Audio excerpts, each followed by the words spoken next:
Hi, everybody, and welcome to another fabulous Facebook Live. I'm Diane Ray, co-founder of the MindBodySpirit.fm podcast network, and I'm jumping on for another episode of Meet the Podcasters. And Tina Williamson and I, the other founder and very important person, business partner of mine here for MindBodySpirit.fm, we've been wanting to do these regular Facebook Lives and introduce you to some of our podcasters on the network. And we have over 60 podcasters that are all sharing some amazing information on things like mediumship and spirituality and angels and intuition. And you may recognize some former Hay House people or maybe Unity people. And if you want to see our whole lineup, definitely go to the website, mindbodyspirit.fm, and see who we have here. So today, I'm very excited that we're delving into the world of animal communication.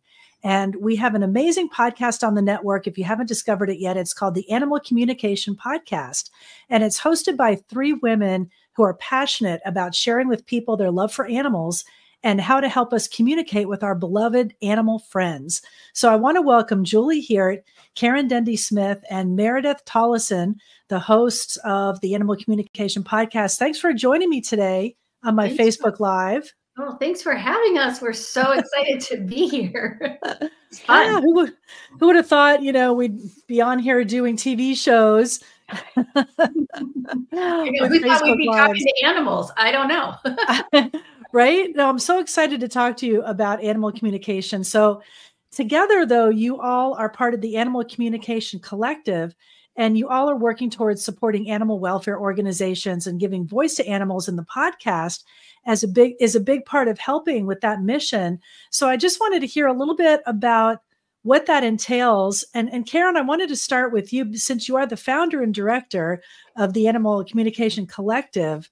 Tell us a little bit about what that is. Well, I want to say all three of us are directors of the Animal Communication Collective. I happen to be the founder because my cat, Hockey Puck in Spirit, dumped the idea on me one evening. Believe it or not, while I was at a dinner with my husband after having gone to a memorial service for a funeral, and which is an interesting place to have been. But basically, the Animal Communication Collective is a group of 30 plus animal communicators, all women right now, who have all gone through the same rigorous training at the same school, the Danielle McKinnon School.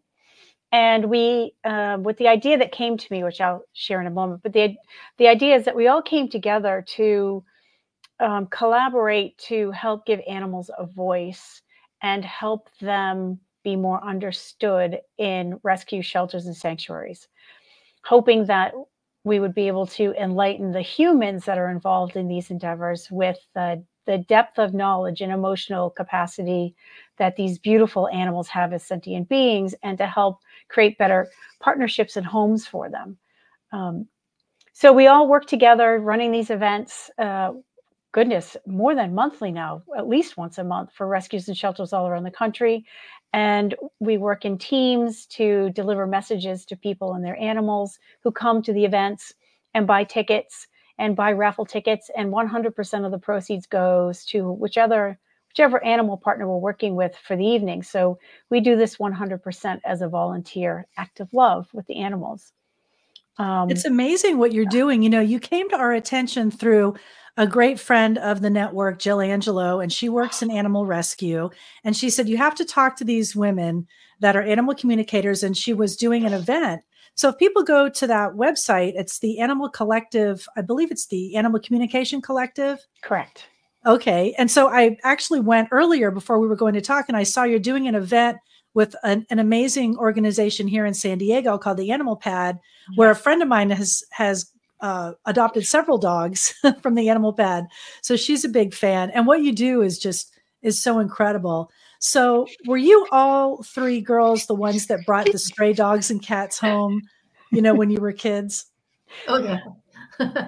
Absolutely. I'm sure we all have stories, or even talking to like the bugs. Like I had a pet rabbit, but when I was a kid, but also talking to like the bugs and whatnot in the yard and the dandelions and all of that too. Yeah, that was me. I'll let Mare and Karen talk a little bit more too about their experiences of strays. I was actually not the one bringing home strays because there was not a chance that was going to go over in my household. I was raised by a beautiful series of Siamese cats. And I had a beautiful relationship with my great aunt and uncle who had black cats. Never had a black cat. And then as I entered my adult life, all of a sudden, all of these black cats started showing up for me. So over the course of our 25 years together, once I was an adult, yes, I took in the strays. But over the course of 25 years, my husband and I have had 7 black cats and 4 black dogs that have all shown up for us. That's so great. Literally turn themselves in at our house. I'm a big fan of the black cats. I have a huge black cat. His name is Slicker. Slick, Slicky, Slicker, various names. You know how that is. You've always got 10 nicknames for your pets. But I love black cats, and I've been a cat lover, and so is Tina. We both love cats. So I've always been the one that had the cats. Dogs. We had dogs growing up too, but as an adult, I've always had cats, and always 2. Mm-hmm. Yes. Yep, me too. My hockey puck was a Black Panther cat. He's the one that downloaded that idea to me, that I brought to everyone else, and helped me form this amazing organization. And without Julie and Meredith, it doesn't run. So it's really the 3 of us making sure that the engine runs, and that we have all the right things in place to create success for and raise money for these amazing organizations. But as a kid, I was the one who was collecting the acorns and leaving them in piles at the bottoms of the trees, so the squirrels wouldn't have to work so hard to get their food for the winter. And I was definitely the one who was afraid to touch the worms, and I kept pushing them to the side so that they wouldn't get squished. Yeah. So you were always aware of the animals and always had a love for them as a child. I think that's so great. Yeah. And I love what you're doing with the organization. It's such a cool idea. So the podcast is such a great extension of that, and just bringing people to your work and animal lovers all over the world. And something that you do on the podcast is sharing your experiences on soul level animal communication. You call it soul level animal communication. So what makes that different and special? I'm so curious to find out about that.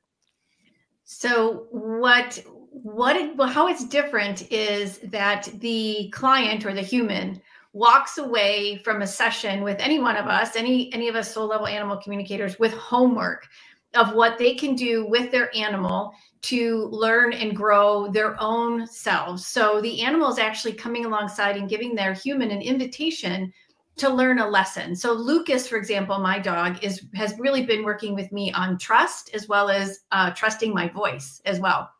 And so he does that in a variety of different ways. He may do different behaviors that make me go, what's that about? Or he might not want to eat certain food. It all depends. But in a session, then I would work with the client to understand, what is it that your animal's doing? And then we ask the animal, what are you doing? Why are you doing it? And what can the human do to work alongside you to learn whatever lesson then that the animals come out with? So for me, it's been profound. It's changed my life completely. I used to be, as Karen and we both have advertising backgrounds, and now I do this work full time. It's peeled back the layer of like negative beliefs. It's peeled back behaviors that kept me trapped in things that didn't serve me anymore. It's been absolutely life-changing. And this was based on Danielle McKinnon teachings? Yes, absolutely. Yeah. And she's an amazing teacher as well, if she's watching. Hi, Danielle. And she's been on the podcast. Thank you, Danielle. Oh, we would love to. She's an amazing teacher. Well, we would love to have her have a podcast. Let's throw the idea out there as well on the network. So I think that's so interesting how you're really helping people to open up their minds and really pay attention to their animals. And I'm thinking of my own pets, and my other cat, Gracie, she would always have different intonations with her meows. And I would call one the emphatic mew, because she would meow really loudly and then she'd go meow, like it would have a certain kind of intonation. And I knew she was really trying to get my attention. So if we really pay attention, we can really learn how to have just a richer, deeper connection with our pets, can't we? By just paying a little bit more attention. 100%. Absolutely. Yeah. Yeah. And what are some ways that we could recognize and understand what our animals are trying to tell us? Some of the ways that we recognize, I mean, it's very interesting. There are a couple of approaches. Sometimes they will, what we call, model a behavior that you might be arrested by in some way because it touches your heart, or it makes you think, wow, I wish I was more like that, or I can't believe they have so much courage. Something that they're modeling that stops you and catches your attention, so that you think about that for yourself. The other thing they might do is mirror something. And perfect example, my cat Dia mirrors because we have resonance. Our animals and us have resonance. It's why we are kind of physically drawn to each other. And in my case, she has a very sensitive digestive system, and a lot of emotion gets stored in the gut and gets tightened up in the gut. And for me, I had an ulcer when I was a teenager and in college. And so I have a lot of emotional gut stuff too. And so if I'm not really paying attention to myself and I start spinning out of control in that way, or I start clamping down on myself, inevitably she eats too fast because she's feeling my stress and then throws up. That's so when so she throws interesting. up, I have to stop and ask, what's actually going on in me that I've missed? And, a lot of the times there's resonance there. I've noticed that. I have a friend that is so anxious, and every pet, she's had a couple of dogs since I've known her, and they've always been anxious dogs. Right. Like they're picking up on her energy too. Exactly. And with the animals, I've read that they're telepathic, and I really believe my cats are talking to each other behind my back, I'm sure, about me. And I read that on the website. So what do you think they're saying? What are they communicating? Any ideas? Well, I believe that our animals are communicating with each other all the time and with us. We just happen to be privileged enough to have done the work to learn this process, that we're now open to this. Anybody can do this work. We say it's like exercising a muscle. I know I have a 6-pack in my abdomen. If I did sit-ups, you would be able to see it. I know it's in there, but you can't see it. Everybody has the ability to do this. We have gone through the training. We've gone through the work to learn how to do it. And now we're open to the idea to the fact, actually, that our animals are communicating with each other. They are communicating with us. They're actually knocking on the door of every human that they live with, going, please see me, hear me, understand me, giving all sorts of signs and symbols and communications in that way. If we're just open to receiving the things that they're telling us, it's all energy, right? It's all energy. So whatever they're sending to us, if we're open to receiving it, we can then take that, work with it collaboratively with them, and see what the lessons are that they're working with us on. I've heard a lot of mediums say a similar thing, that, everybody does have the ability to communicate with our relatives and people who have passed. And it's kind of like you just explained, it's a muscle that you work, and some people obviously are better at it than others. But if we kind of tune in, we can all, experience that. And that's what you're sharing too, that we can all experience having a richer relationship and really communicating with our pets. Yeah, absolutely. We talk a lot about how we just recorded an episode that'll be out in a couple weeks about energy management, which is so key. So how do we quiet the mind in an effort to be able to tune into the cats that are talking? I very much doubt they're talking behind your back, Diane. I think they're trying to get you to join the conversation. But how do we quiet the mind to be able to do this work? And so we do episodes where we talk about how you too can do this work. We talk about what the lessons are that they can bring. And then we bring on other people that have other experiences in animal communication. We've had mediums on because animals come into mediumship sessions and people come into our sessions. The animals bring people across, which is always kind of interesting. Like, oh, didn't expect that. So it's just, we try to share a lot of different perspectives about what all this work can be, what it can do, and how it can help. So how do you handle the skeptics? Like, how do you handle people that just kind of roll their eyes or think that their animals don't have a rich emotional life or souls? I mean, I have no doubt that they do, but I'm sure there's a lot of doubters out there? Mm-hmm. Well, one, I don't have to worry about any of those people actually booking a session with me, because if they're that skeptical, they aren't going to waste the money. So that's great. But besides that, you know, in dinner conversation, or if you're at a party and it comes up and somebody rolls their eyes, I'm very careful about what I start with when I talk about my work. You know, if I'm in mixed company, or we call it Muggle land, no, I just start with saying I do intuitive work. And if somebody hooks into that, I know they're open. And if somebody just looks at me blankly, I know they're not. And if they start down a path, I just say, I'm really sorry you haven't had that experience yet. But when the time comes and you do, you'll understand what I'm saying. Do you feel that way too, Julie and Meredith? Oh yeah, absolutely. And even too, and I do want Meredith to say this too, sometimes all of that, I do actually like to kind of, I'll say poke the bear a little bit too. Like if they don't understand what animal communicator is, we actually prefer the word animal communicator or intuitive, because psychic has so much baggage to it. So if somebody doesn't understand what animal communicator is, I'll say pet psychic, because there's been TV shows with pet psychics, right? And I can tell, just like Karen was saying, I can tell if they're going to be resistant to it, but I'll just be like, how are you going to answer that question? I kind of like to, let's start that conversation and see what they have to say about it. It's not always, sometimes it can get a little sticky, but I also think the conversations need to be had, particularly what's going on with, how energetically things are opening up as we're all witnessing as well. I think it's time to have that conversation. Oh, I agree. Do you think so too, Meredith? Have you ever won over any converts? Yes. As I said before, it's all energy.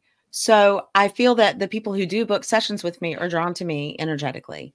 It's the casual conversations that initially, when I started doing this work professionally, I kept it very quiet. I kept it very much to myself. And I figured the people who wanted to hear about it would show up for me.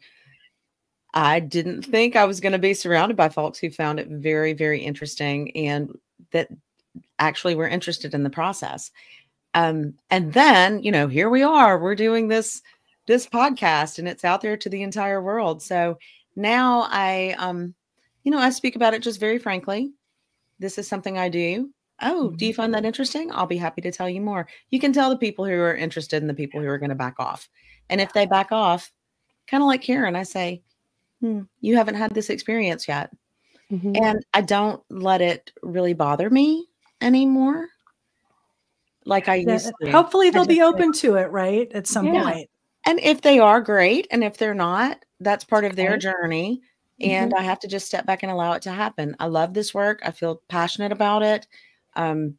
Getting the word out with this podcast and the way that things are changing universally, energetically. It's much more accepted than I thought it would be, especially in my part of the world and in the people that I'm surrounded with. And I'm just glad to be a part of sharing it with the world. Well, I wanted to touch a little bit on pets and grief, because I think that people, I know they do grieve deeply for their pets. And I've even talked to some people who have shared, often kind of with a little bit of shame, that, well, I grieved more for my dog than I did for a parent, or they were able to release that, those feelings. I mean, I just think it's such a connection that we have with our pets. I mean, I know I've grieved and just had to, seclude myself a couple of times when I've lost pets. How do you help people cope with that, with grief? Because they may be surprised at the intensity of it, when they experience that with an animal they really love. What do you think, Julie? I'll start with you. Let's go around the room. Yeah. So, first of all, our animals, when they cross, many, many times, 99.9% of the time, they're still helping us learn and grow. So while we can still do soul level animal communication sessions, I will also do like a pet loss grief session. So we'll still get the homework, but I'll kind of let that framework open up a little bit.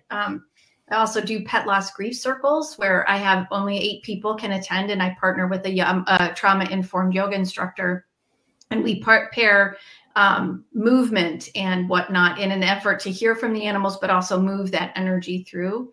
And so there's a lot of things that we can do. And we've talked with Radley Valentine on our show and talked about how the angels and the animals can support us in grief as well. So that was a really fun episode to have him a part of as well. There's so much, because the animals, just like our people, they don't really leave us, and they give us signs, and they do a lot of things. So how can we hold space? And I know Karen and Meredith do that really well as well. We all hold space for someone who's grieving and allow that animal to bring through and bring that comfort through. Yeah. And how do you feel about that, Karen, working with people in grief? I think it's an incredibly important part of the work, or it is for me anyway. And I didn't think it would be, honestly, when I first started this work. But I actually went and got a certificate through the University of Vermont, as did Meredith, for companion animal end-of-life doula, where we're working with people and their animals through that experience of the transition into the end of life and into spirit. And it's a very sacred journey, I think. And when people feel more held in that journey, and that they have a space to share what they think they might have known but were afraid to say a lot of times, and the animal can validate some of the things they might have been thinking but thought they were crazy about, that no one else understood, it can really help the grief process. But whether you have that intuitive background or not, grief is grief. We have lost something in the 3D, and we do absolutely feel left behind. And so there's a part of that where I actually have been finding that in my sessions with people who have lost animals, I've incorporated bringing them through a meditation and a very beginning experience on how to let their grief kind of fade away for a moment, so they can have a sense or a feeling of a shift in energy vibration around them. And that really can help someone realize there's more here than what I'm left with in the 3D. So that's a really important part of the experience that I've started weaving in to the process. Did you have anything to add, Meredith? Yeah, I will add that doing this work has very much shifted the way that I feel going through grief. Of all of the animals that I mentioned previously, I'm down to 1 dog and 2 cats. So I've had a good bit of loss in my animal family. But having done the end-of-life pet companion doula course that Karen mentioned, I have additional skills that I feel that I can offer for my clients. I frequently do, stand in for people at times of assisting their pet and crossing over when they feel that they can't be there.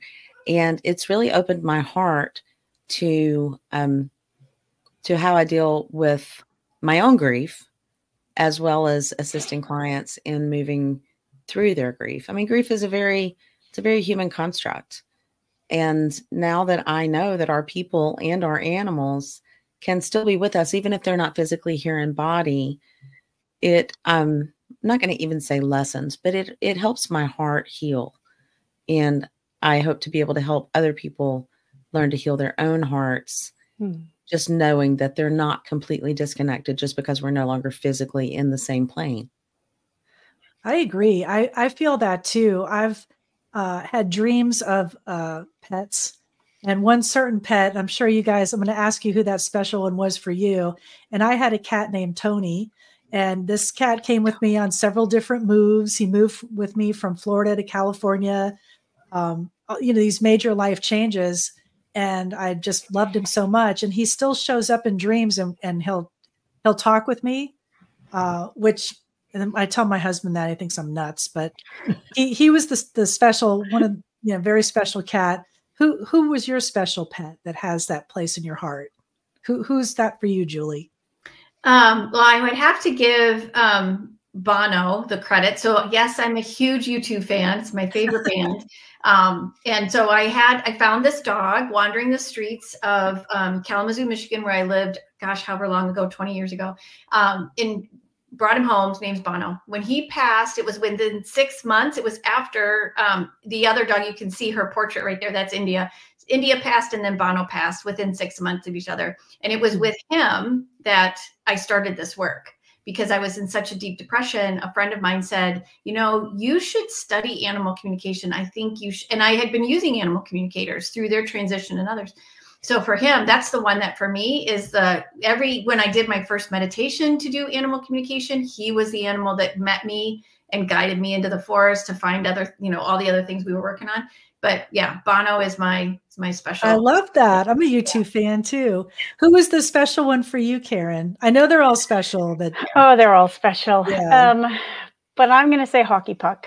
My Hockey Puck. And I talk about him. He weaves into a lot of my thoughts in our podcasts. It's because of him that I literally changed my entire life. When he passed, I was so deep in grief, and I am one of those people who I've never experienced grief as deep as that, even though I have lost other people in my life. But he's the one that led me to Daniel McKinnon and the school. He's the one that downloaded the information to get us started together, creating the Animal Communication Collective. He shows up all the time on my phone when I'm not thinking, and I grab it, and it's 11:11 a.m., p.m., 1:11. It's insane how much it happens that I have screen grabbed every single one so that we could actually look at it someday. And he is the one that really, it's because of him that I walked away from a pretty lucrative, long-standing branding and design firm that I was a partner in, and to leave and do this work instead. So yeah, it's all because of him. Hockey Puck. I love it. And who's yours, Meredith? You know, this has always been a really interesting question for me, because I can't put my finger on a single soul animal. What I realize is that I can see now that each and every one of my animals has been working with me on a specific lesson at that point in time, at that place in my life. I will say I call Quentin my muse, because of a lot of behavioral difficulties with him. I became a certified dog trainer. I began studying animal communication. I call him my muse, but I recognize the value of all of the lessons that all of my other animals worked with me on and are still working with me on. It's like I call one in, I call Vader in when I need to work on a particular thing. I call Boris in when I'm working on something else.